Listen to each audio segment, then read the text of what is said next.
Hey, just wanted to do a quick video on axe sharpening. Um, let's put this down here. So we have a vintage Kelly Works flint edge. So this is a more premium line of true tempers, and the thing about this axe was that it was pretty worn down when I got it.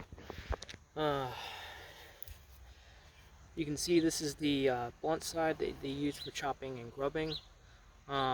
This is pretty worn down. It's also got a more flat chisel grind. This one is the one that I touched up, and the thing I wanted to talk about was that some guys like to bemoan the dummy grind rule.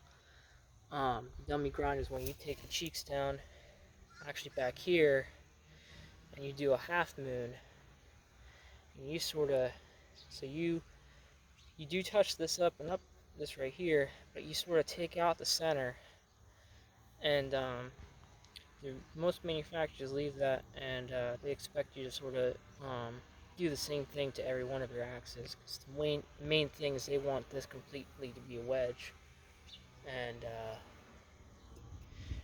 the thing that most people bemoan is that it's not really necessary for certain types of axes.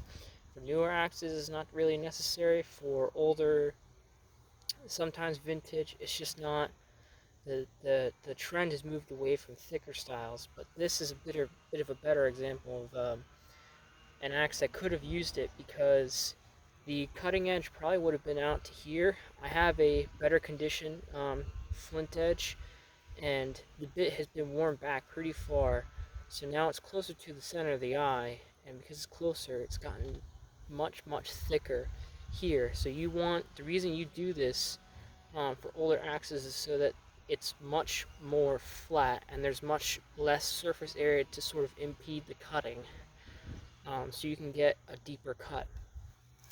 Same thing on this end, although it wasn't as bad. I did work it before, and so it's kind of right here.